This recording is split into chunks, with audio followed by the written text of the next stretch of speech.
When a customer brought their vehicle in complaining that the check engine light was on, I began the diagnostic process by connecting a scan tool. The scan tool revealed the code P0135, O2 sensor heater circuit, bank 1 sensor 1, which indicates a problem with the oxygen sensor's heater circuit. To investigate further, I performed a road test while monitoring live data on the scan tool. During the test, I noticed that the oxygen sensor B1S1 parameter was fixed and unresponsive, which confirmed the need for deeper testing. I started by performing a visual inspection of the fuses and relays associated with the oxygen sensor heater circuit. Everything appeared to be in proper condition, with no blown fuses or faulty relays.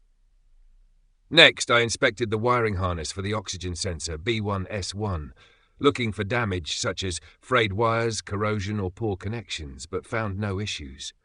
To narrow down the problem, I disconnected the oxygen sensor B1S1 wiring harness connector and inspected the terminals.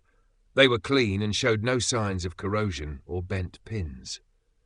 With the key on, I used a multimeter to check for the presence of battery voltage and ground at the wiring harness connector. Both were present, confirming that the power supply and ground circuit to the sensor were functioning correctly. Next, I measured the resistance of the oxygen sensor's heater element at the sensor connector.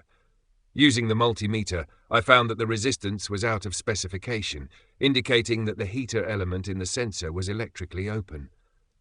This confirmed that the oxygen sensor, B1S1, was faulty and unable to heat properly, which is critical for its operation. Oxygen sensor heaters are designed to help the sensor reach operating temperature quickly, ensuring accurate readings and proper engine performance.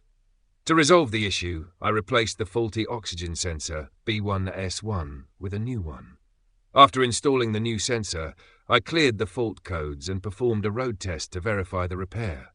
The vehicle operated smoothly, the check engine light remained off, and no new fault codes appeared.